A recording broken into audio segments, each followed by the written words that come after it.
बिस्मिल्लाहिर्रहमानिर्रहीम। देखें भाई,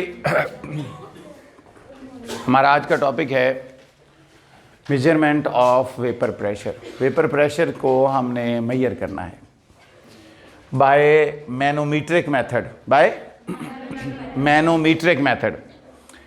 अब ये बेसिकली आमतौर पे ये लॉन्ग क्वेश्चन जो है ना वो आता है एग्ज़ाम में और अक्सर आ जाता है, इम्पोर्टेंट लॉन्ग क्वेश्चन है।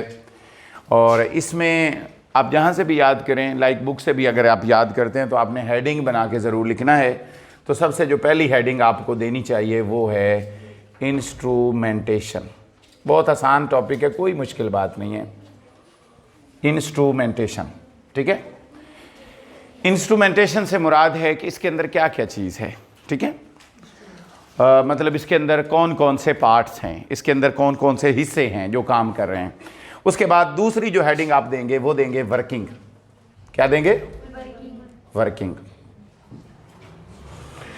हाँ, सबसे पहले इंस्ट्रूमेंटेशन से जब आपने इंस्ट्रूमेंटेशन लिखना है तो उसमें क्या लिखना है, इधर हम इसको वैक्यूम पंप के साथ जोड़ देते हैं। ये जो है इसका नाम है मैनोमीटर और इसका नाम जो है ये जो है ये वाला, इसका नाम है थर्मोस्टेट।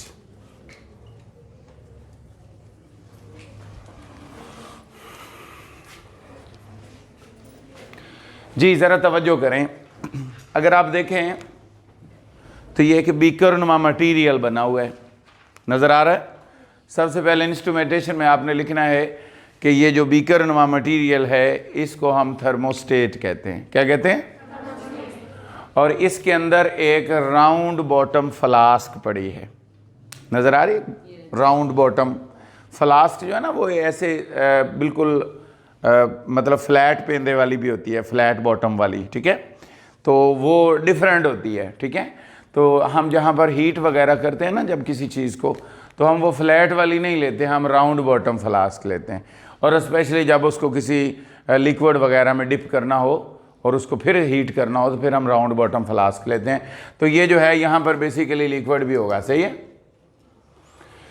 अच्छा, अब आपको समझ आ गई कि मैंने आपको बताया कि एक थर्मोस्टेट जिसके अंदर एक राउंड बॉटम फ्लास्क पड़ी है, जिसके अंदर एक राउंड बॉटम फ्लास्क पड़ी है, राइट। उस राउंड बॉटम फ्लास्क से एक ट्यूब निकल रही है, इमर्ज हो रही है, नज़र आ रही है। वो देखें ऊपर जा रही है। उस ट्यूब का एक एंड जो है, एक सिरा जो है वो वैक्यूम पंप से कनेक्टेड है और जो दूसरा सिरा है वो एक यू शेप ट्यूब से कनेक्टेड है जिसका नाम मैनोमीटर है। ये जो यू शेप ट्यूब है this is called manometer, clear. और उसके बाद थर्मोस्टेट जो है उसके अंदर आपको एक थर्मामीटर प्लेस्ड नज़र आ रहा है। उसका फंक्शन है कि आप टेम्परेचर को रीड करेंगे जिस टेम्परेचर पर आपने वेपर प्रेशर मालूम करना है, क्लियर। ये थी टोटल इंस्ट्रूमेंटेशन। इसके अलावा इसके अंदर कुछ भी नहीं है। मतलब क्या है, एक राउंड बॉटम फ्लास्क है which is placed in thermostat and one tube emerging from round bottom flask whose one end is connected to the other end is connected to the manometer. One thermometer is placed into the thermostat, clear. अब यहाँ पर वो ये कह रहा है, अब working की तरफ जाना है, ज़रा तवज्जो से इसको समझ लें। वो कह रहा है जिस सॉल्यूशन का, जिस लिक्विड का वेपर प्रेशर मालूम करना है that is placed in the round bottom flask. जिस लिक्विड का वेपर प्रेशर मालूम करना होगा उसको हम राउंड बॉटम फ्लास्क में रख लेंगे। उसको हम जब आप राउंड बॉटम फ्लास्क में रखोगे उसके बाद यहाँ पर एक बात ज़रा वेरी इंपॉर्टेंट है जो समझने वाली है। अगर इसी वक्त आप हीट करें तो यहाँ पर एयर के मालिक्यूल्स भी हैं। आपको पता है एयर है, एयर तो हर जगह है। अगर आप वेपर्स को हीट, मालिक्यूल लिक्विड को हीट करेंगे तो जो वेपर बनेंगे उनके साथ एयर भी जाएगी, एयर के मालिक्यूल भी जाएंगे। अगर एयर के मालिक्यूल जाएंगे तो हमारा वेपर प्रेशर जो आएगा वो इनएक्यूरेट होगा। क्या होगा? एक्यूरेट नहीं होगा। क्यों नहीं होगा? क्योंकि उसमें हवा भी शामिल आ रही है। तो लिहाजा आपने एयर को रिमूव करना है ताकि हमारे वेपर प्रेशर को डिस्टर्ब ना कर सके, क्लियर। अब हमने क्या किया, हमने ये जो लिक्विड है जिसका वेपर प्रेशर मालूम करना है उसको फ्रीज कर लिया। क्या कर लिया? इधर फ्रीजिंग मिक्सचर डाला, आइस वगैरह डालकर इसको फ्रीज कर लिया। जब ये फ्रीज हो गया फिर वैक्यूम पंप के जरिए ये एयर निकाली, सक्शन लगाकर एयर निकाली, उसको रिमूव किया। जब आपने सक्शन लगाकर एयर को रिमूव कर लिया तो फिर क्या होगा, फिर आपने इसको दोबारा मेल्ट किया। ये जो लिक्विड जिसको आपने फ्रीज कर लिया था उसको दोबारा, जब आप मेल्ट करेंगे तो हो सकता है कुछ फ्रीजिंग के दौरान एयर के मॉलिक्यूल उसमें ट्रैप हो गए हों। जब आप उसको मेल्ट करेंगे वो दोबारा बाहर आ जाएंगे। फिर आप इस लिक्विड को दोबारा फ्रीज करेंगे ताकि दोबारा एयर निकाली जा सके। यूं समझ लें कि ये प्रोसीजर आप 2 से 3 दफा रिपीट करेंगे। कौन सा प्रोसीजर? कि आप फ्रीज करके एयर निकालेंगे, फिर मेल्ट करेंगे, फिर दोबारा फ्रीज करेंगे, फिर दोबारा एयर निकालेंगे, फिर दोबारा मेल्ट करेंगे। मेरी बात समझ में आ गई? ये प्रोसीजर आप 2 से 3 दफा रिपीट करेंगे। क्या करेंगे बोलो? 2 से 3 दफा रिपीट करेंगे ताकि सारी की सारी जो एयर है वहां से वो रिमूव हो जाए, ताकि सारी की सारी एयर रिमूव हो जाए। क्लियर? जब सारी एयर वहां से रिमूव हो जाएगी, सारी एयर रिमूव हो जाएगी, फिर आपने इसको यह समझ लें सक्शन को बंद कर देना। फिर क्या करना है? फिर आपने इसको गर्म करना है, हीट करना है। जिस टेम्परेचर पर आपने वेपर प्रेशर मालूम करना है उस टेम्परेचर तक इसको गर्म करना है। जब आप इसको गर्म करेंगे तो आपको पता है यहां से वेपर्स यूं आएंगे। बोलो आएंगे? क्योंकि उधर से तो रास्ता नहीं है, इधर आएंगे। और ये जो मैनोमीटर है ये इसके लिम्ब्स कहलाते हैं। लिम्ब्स, एक ये लिम्ब है और एक ये लिम्ब है, 2 लिम्ब्स हैं। एक लिम्ब फेस कर रहा है वेपर्स को, मतलब इधर से वेपर आ रहे हैं। ये जो लिम्ब है ये वाला, ये किसको फेस कर रहा है? और ये जो लिम्ब है ये फेस कर रहा है एटमॉस्फेयर को, हवा को। इसके ऊपर एयर है। इसका मतलब जैसे इधर से वेपर्स का प्रेशर लगेगा, ये जो लिम्ब है इसमें मरकरी भरा हुआ है और ये जो मरकरी का लेवल है नीचे की जानिब जाएगा। मसलन आप जब किसी चीज को हवा देते हैं, प्रेशर देते हैं, तो वो चीज जाहिर बात है नीचे जाएगी। मरकरी लिक्विड है, जैसे उसको वेपर्स का प्रेशर लगेगा मरकरी का लेवल डाउन होगा।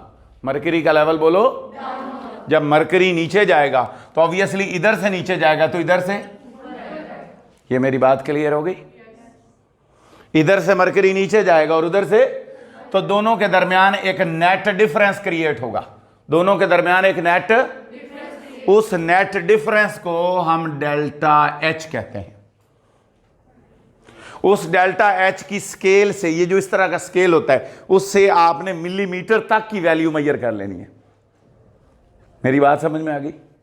मसलन जितनी भी वैल्यू होगी डेल्टा एच की वो आपने मालूम कर ली। उसके बाद हमारे पास एक फार्मूला होता है, P बराबर है PA प्लस डेल्टा एच।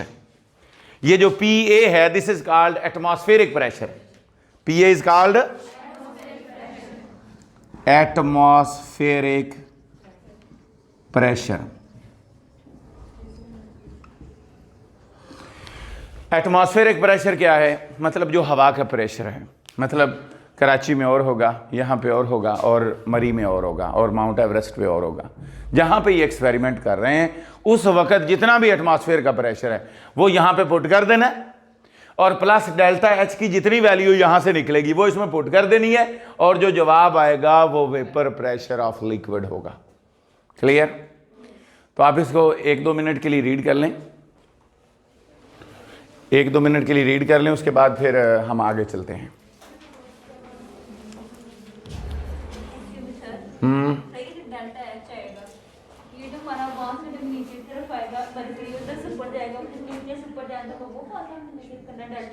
जी, मसलन फ़र्ज़ करो, मैं एग्जांपल देता हूँ, दोनों का लेवल बराबर है, ठीक है।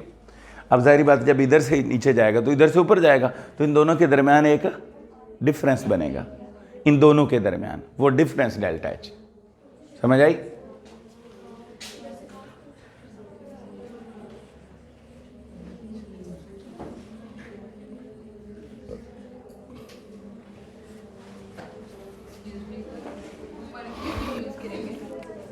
हमेशा मरकरी ही यूज़ करते हैं for the measurement of, alcohol भी यूज़ कर लेते हैं, लेकिन जो मरकरी इनर्ट टाइप का लिक्विड है, क्या है, मतलब मेटल भी है, एक वाद मेटल है जो लिक्विड स्टेट में है।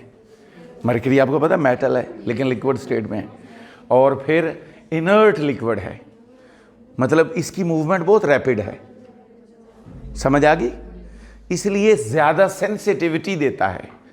मसलन किसी साइड से भी प्रेशर आ रहा है ना तो बहुत ज़्यादा सेंसिटिव है, इतने सेंसिटिव जो दूसरे लिक्विड्स हैं वो इतने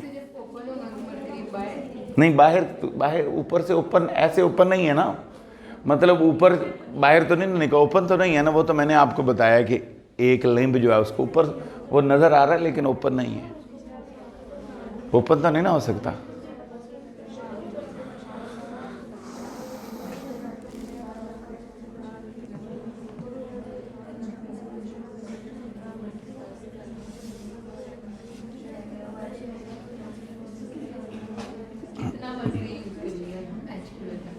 ये तो अब ऐसा ही कुछ नहीं कहा जा सकता कितना यूज़ होगा, according to size of tube के हिसाब से यूज़ होगा। स्पेसिफिक नहीं होगा कि मतलब इतना इंस्ट्रूमेंट पर भी डिपेंड करता है, इंस्ट्रूमेंट पर भी डिपेंड करता है, आपकी क्वांटिटी पर डिपेंड करता है। सम टाइम हम थोड़ा लिक्विड ले रहे होते हैं, सम टाइम हम बल्क अमाउंट में ले रहे होते हैं, ये तो फिर उस पर डिपेंड करेगा ना।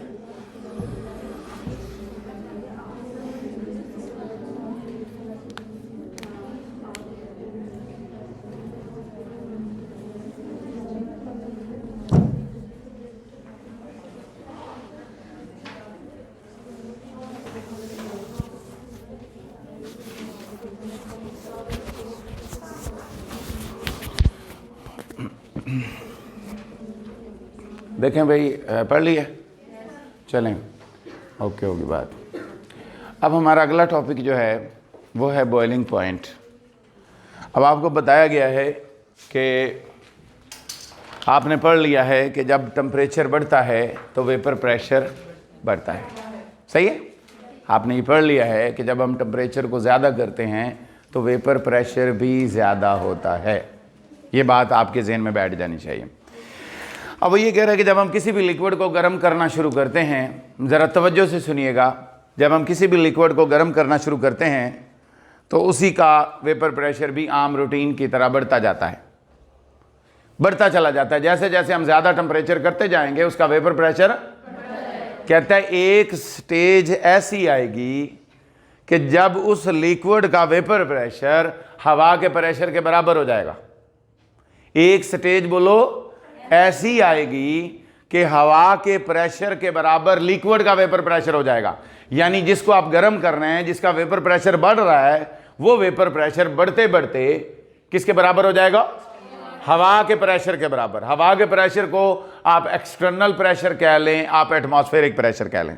उस एटमॉस्फेरिक प्रेशर के जब आपका वेपर प्रेशर बराबर होगा तो वो लिक्विड बॉयल करना शुरू कर देगा। वो लिक्विड उस टेम्परेचर को जिस पर वो बॉयल करना शुरू करेगा, जिस पर वेपर प्रेशर ऑफ लिक्विड जो है वो बराबर हो गया है किसके, एटमॉस्फेरिक प्रेशर के, उस टेम्परेचर को बॉइलिंग पॉइंट कहा जाता है। उस टेम्परेचर को बोलो, तो हम इसको वेरी सिंपल वे से डिफाइन करते हैं। हम कहते हैं द टेम्परेचर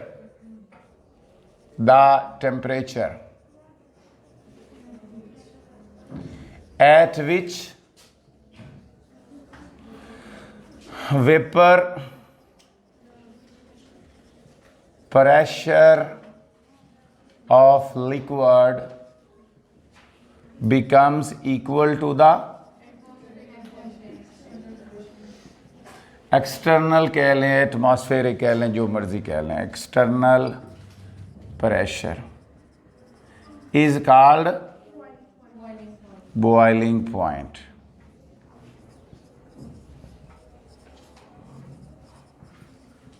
कोई confusion,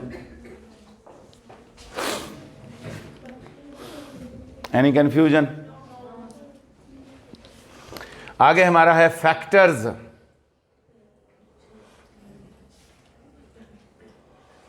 factors affecting boiling point.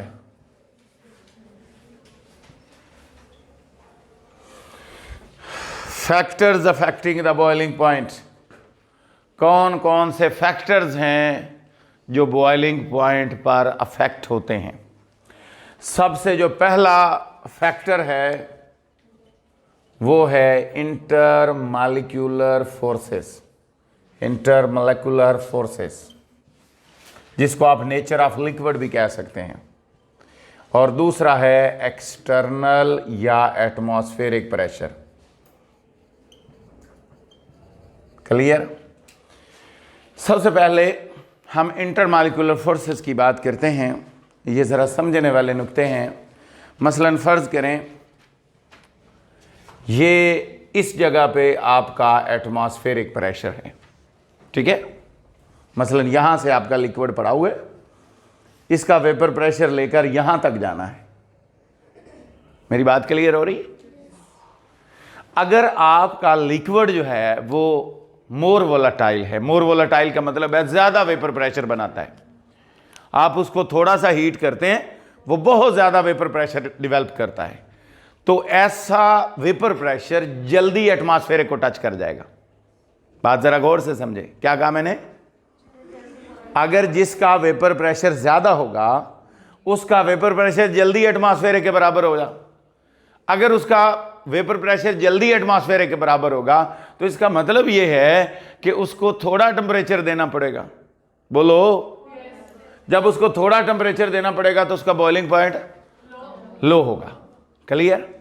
दोबारा मैं इसको रिपीट करता हूं, वो लिक्विड्स जिनका वेपर प्रेशर ज़्यादा है, जिनका उनका बॉइलिंग पॉइंट कम है। जिनका वेपर प्रेशर ज़्यादा है उनका बॉइलिंग पॉइंट वो जल्दी बॉयल करेंगे क्योंकि उनका वेपर प्रेशर जल्दी एटमॉस्फेरिक के बराबर हो जाएगा। क्लियर होगी बात? उनका वेपर प्रेशर जल्दी एटमॉस्फेरिक के बराबर हो जाएगा, इसीलिए वो जल्दी बॉयल करेगा। वो बोलो, जल्दी बॉयल करेगा। जब वो रैपिडली बॉयल करेगा तो उसका बॉइलिंग पॉइंट कम होगा। क्लियर? और ऐसी बात किन लिक्विड्स के लिए होगी, ये बात अगली समझने वाली है। ये बात आपने पीछे पढ़ ली है। क्या आपको पता है कि वेपर प्रेशर किन का ज्यादा होता है? जिनकी वीक इंटरमॉलिक्यूलर फोर्सेस होती हैं। जिनकी वीक इंटरमॉलिक्यूलर फोर्सेस होंगी उनका वेपर प्रेशर ज्यादा होगा।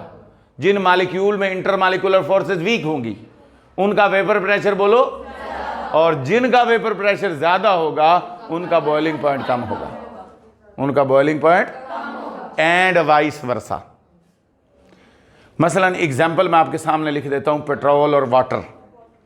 पेट्रोल तो हीट ही नहीं करना पड़ेगा फौरन, और दूसरा जो पानी है उसका अंदर हाइड्रोजन बॉन्डिंग है, स्ट्रॉन्ग इंटरमॉलिक्यूलर फोर्सेज है एज कंपेयर टू पेट्रोल, इसलिए उसको ज्यादा हीट देनी पड़ेगी, ज्यादा हीट देनी पड़ेगी, और हाई टेम्परेचर पे वो क्या करेगा? बॉयल करेगा। समझ आ रही मेरी बात की? यहां तक कोई कंफ्यूजन है? ये तो आपको अंडरस्टैंड हो जाना चाहिए कि मतलब एक बंदा आपसे पूछता है एग्जाम में कि इंटरमॉलिक्यूलर फोर्सेस का रिलेशन क्या है बॉइलिंग पॉइंट के साथ, जस्टिफाई करें। तो वो पीछे से उठाएं वेपर प्रेशर को, सारा एक्सप्लेन करते यहां तक ले आए, सारी बातें इसके अंदर लिख दें तो आप इसको ईजिली एक्सप्लेन कर सकते हैं। उसके बाद एक्सटर्नल प्रेशर, यहां पर बड़ी अहम बात वो लिखता है, वो कहता है कि एक्सटर्नल प्रेशर हमारे हाथ में है, हम कम भी कर सकते हैं, ज़्यादा भी कर सकते हैं। यूं समझ लें कि एक्सटर्नल प्रेशर चेंज करके, हवा का प्रेशर चेंज करके, एक्सटर्नल प्रेशर चेंज करके हम बॉइलिंग पॉइंट को चेंज कर सकते हैं। मसलन ज़रा गौर करें, तवज्जो से समझें। आप एटमॉस्फेयर को नीचे ले आएं, बोलो कम कर दें, एटमॉस्फेरिक प्रेशर को कम कर दें, तो आपको पता है जब एटमॉस्फेयर कम होगा तो वेपर प्रेशर तो जल्दी मीट कर जाएगा। और बोलो, जब वेपर प्रेशर जल्दी मीट करेगा तो बॉइलिंग पॉइंट लो हो जाएगा।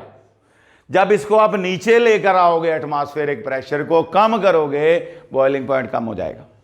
जब आप इसको ऊपर लेकर जाओगे तो बॉइलिंग पॉइंट ज्यादा हो जाएगा। मेरी बात समझ में आ गई? इसका मतलब यह है कि वो कह रहा है कि एटमॉस्फेरिक प्रेशर जो है कम या ज्यादा करके हम बॉइलिंग पॉइंट को चेंज कर सकते हैं, यानी एक्सटर्नल प्रेशर को चेंज करके हम बॉइलिंग पॉइंट को चेंज कर सकते हैं। क्लियर? अब यहां पर सबसे पहले हम बात करते हैं, वो कह रहे हैं कि अगर आप हाइट की तरफ जाना शुरू कर दें, आपको 3rd चैप्टर में आप लोगों ने पढ़ा है, जैसे जैसे बुलंदो बाला मकामात पर जाते हैं हवा का प्रेशर कम होता जाता है। हवा का प्रेशर कह रहा है कि मरी हिल्स पर वाटर 100 की बजाय 98 पे बॉयल करता है। वाटर का बॉइलिंग पॉइंट 100 डिग्री सेंटीग्रेड है, लेकिन वहां हवा का प्रेशर कम होने की वजह से वाटर किस पे बॉयल करता है? 98 पे। इसी तरह माउंट एवरेस्ट पर इससे भी लो होगा, राउंड अबाउट 69। ये सारे टेम्परेचर अंडरलाइन कर लें, पैराग्राफ नंबर 2 जो है बुक का, इसमें प्रेशर भी आपने मेमोराइज कर लेना है, एमसीक्यूज में आ जाता है, और टेम्परेचर भी उनके जो बॉइलिंग पॉइंट्स हैं माउंट एवरेस्ट पर दिया हुआ है, मरी हिल्स पर दिया हुआ है, और उसने ये भी लिखा है कि अगर तकरीबन 14 समथिंग टॉर अगर प्रेशर होगा तो उसके मुताबिक 120 पे वाटर जो है वो बॉयल करेगा, उसको भी अंडरलाइन कर लें। क्लियर? ओके हो गया? अब यहां से हम आगे चलते हैं। अब आपको मैंने बताया कि हम वेपर प्रेशर एटमॉस्फेरिक प्रेशर कम या ज़्यादा करके बॉइलिंग पॉइंट को कम या ज़्यादा कर सकते हैं। अब सबसे पहले हम बात करते हैं प्रेशर कुकर की। आप लोगों ने शायद क्या कंफर्म सुना भी होगा, देखा भी होगा, हैं? इस्तेमाल भी किया है, शाबाश। ऐसा ही होता है? ऐसा नहीं होता?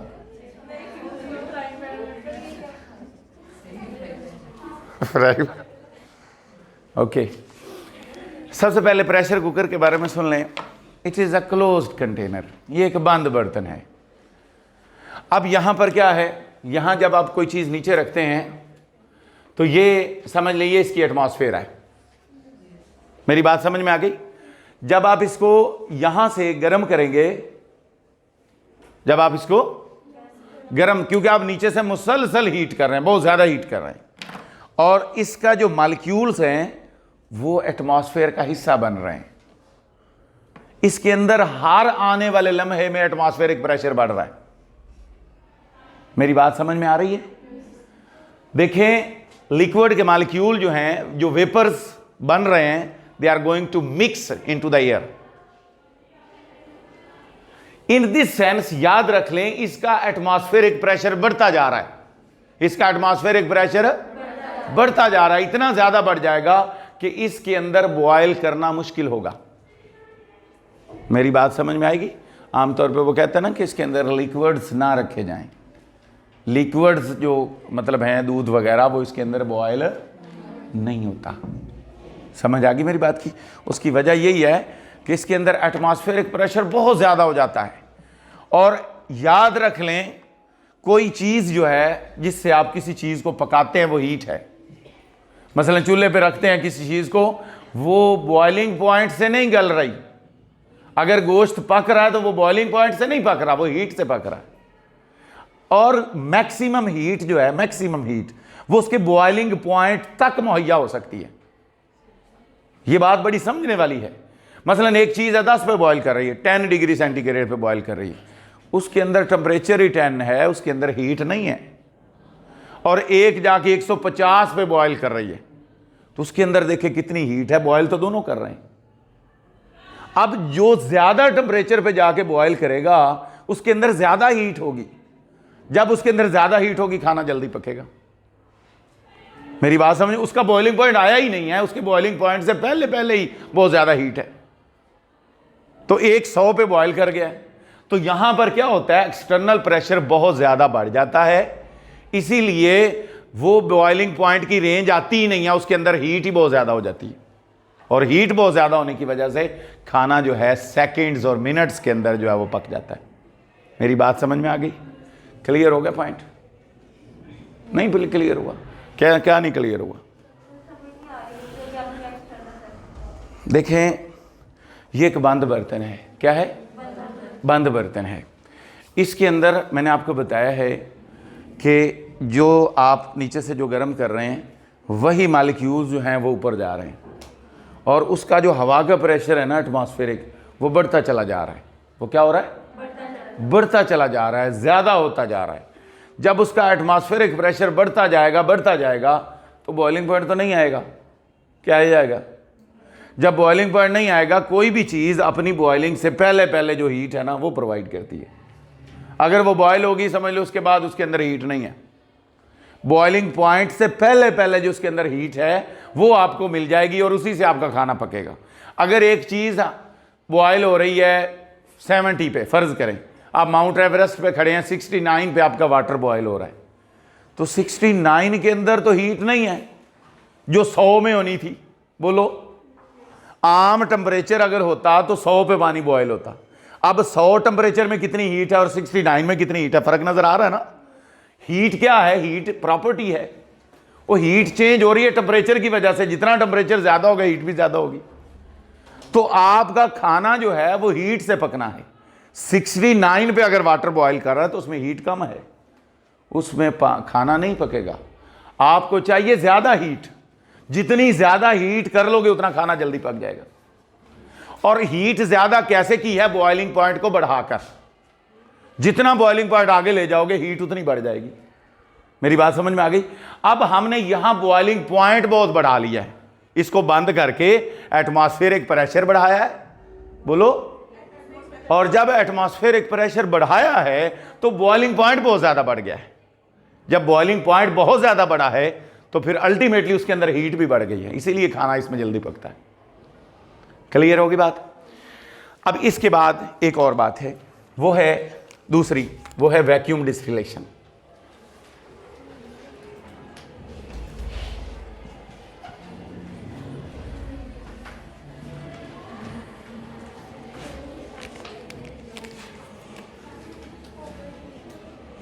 The distillation under a reduced pressure is called vacuum distillation. देखें, यह भी एक बंद बर्तन है, समझ लो।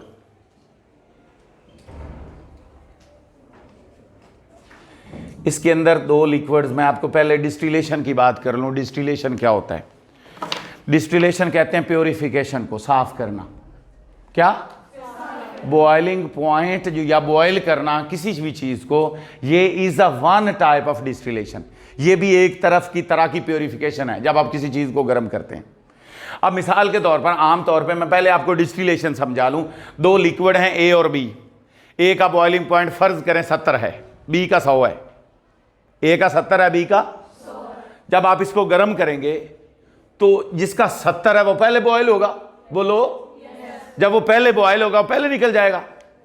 मसलन इसका 70 बॉइलिंग पॉइंट है, जब इसका 70 बॉइलिंग पॉइंट है, फौरन बॉइलिंग पॉइंट पे आके ये यहां से उठेगा, वेपर बनेगा। फर्ज करें यहां से हमने कंडेंसर लगाया हुआ है, यहां पे बीकर रखा, ए यहां आ गया। अब मेरी बात समझ में आ गई? ये बात दोबारा सुन लें कि जिसका बॉइलिंग पॉइंट कम होगा वो जल्दी वो वेपराइज होगा, वो जल्दी वेपर बनेगा। जब वो जल्दी वेपर बनेगा हम कंडेंसर के जरिए उसको बाहर निकाल लेंगे। वो बाहर निकल आया, उसको कूल कर लिया, वो ए अलहदा हो गया। और बी तो उधर रह गया ना, उसका तो बॉइलिंग पॉइंट 100 है, वो बाद में बॉयल होगा। और बाद में हमारा बॉइलिंग पॉइंट समझ ले 100 आएगा, उस तक हम लेकर ही नहीं जाते, हम 70 पे ये सारा निकाल लेते हैं, बाद में बी बच जाता है। प्योरिफिकेशन हो गई। अब यहां पर ये कहता है कुछ ऐसे लिक्विड्स हैं, कुछ ऐसे जब हम उनको गर्म करते हैं, उनको बॉयल करते हैं, उनका बॉइलिंग पॉइंट आता है तो वो डिकम्पोज हो जाते हैं। क्या हो जाते हैं? डिकम्पोज होने से क्या मुराद है, मैं आपको ये समझा देता हूं। आपके पास शुगर का सोल्यूशन है, प्योर सॉलिड शुगर है, आप उसको किसी चीज में गर्म करते हैं, पहले सबसे पहले फौरन वाइट ट्रांसपेरेंट लिक्विड बनता है। जैसे आपके पास लिक्विड बना, आपने उसको फौरन चूल्हे से उतार लिया। जब आप उसको चूल्हे से उतारेंगे तो समझ लें अब ये चीनी रिकवरेबल है, दोबारा चीनी बन जाएगी। आप उसको ठंडा कर लें, दोबारा चीनी है, खराब नहीं हुई। लेकिन अगर आपने थोड़ा ज्यादा गर्म कर दिया, इतना ज्यादा गर्म कर दिया कि उसके बाद उसका रंग काला होना शुरू हो गया, होता है, कभी एक्सपेरिमेंट किया? जैसे चीनी का कलर ब्लैक होना शुरू हुआ, समझ लें अब वो डिकम्पोज हो गई है शुगर। अब उसका स्ट्रक्चर ही टूट गया है, अब उसका स्ट्रक्चर ही, अब वो रिवर्सिबल नहीं होगा, अब रिकवर नहीं होगी। जब कोई चीज डिकम्पोज हो जाती है फिर वो रिकवरेबल नहीं रहती। मिसाल के तौर पर यहां पर वो ग्लाइसरीन की एग्जांपल देता है। ग्लाइसरीन, वो जो मुंह में छालों पे लगाते हैं, पता है ना, कहता है ग्लाइसरीन एक ऐसा कंपाउंड है जो बॉयल होते ही डिकम्पोज हो जाता है, जो बॉयल होते ही डिकम्पोज हो जाता है। मसलन एक केमिस्ट है, उसको देता है कि ये मुझे साफ कर दो, वो उसको साफ करने के लिए ले जाता है, उसकी सफाई की बजाय उसका वैसे खराब हो जाता है। उसको क्या फायदा हुआ उस केमिस्ट को देने का? तो केमिस्ट ने ऐसा सोल्यूशन निकालना है कि उसको प्योरीफाई भी कर ले और उसको डिकम्पोज भी ना होने दे। मसलन मैं एग्जांपल दे रहा हूं, एक कंपाउंड है ए, फर्ज करें ए जो है वो फर्ज करें 70 पे क्या होता है, डिकम्पोज।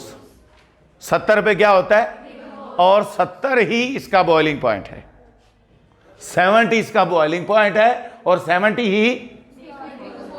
हम क्या करते हैं, हम इसका बॉइलिंग पॉइंट कम कर लेते हैं, 40 कर लेते हैं। कैसे कम किया? हमने एटमॉस्फेरिक प्रेशर कम कर दिया। हमने एटमॉस्फेरिक प्रेशर, बोलो, जब एटमॉस्फेरिक प्रेशर कम किया तो इसका बॉइलिंग पॉइंट कम हो गया।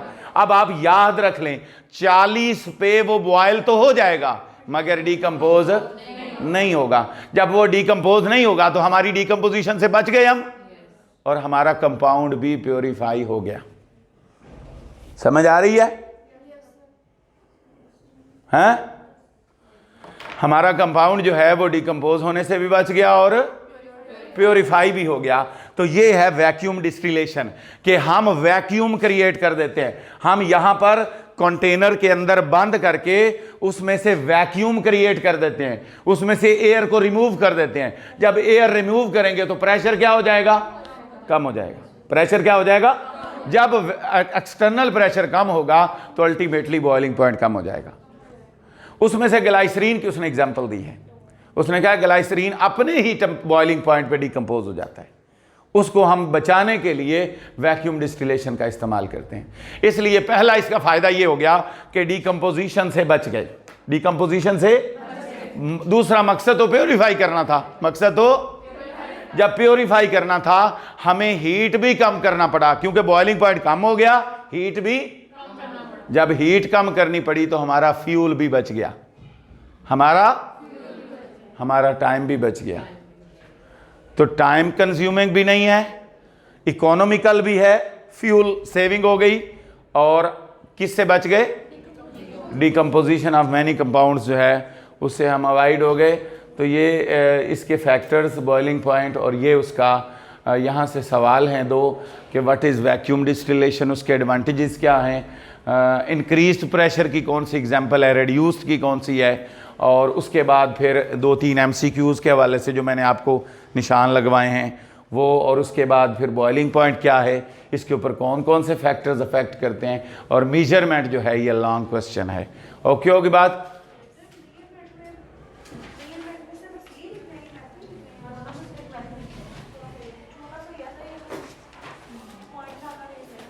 जी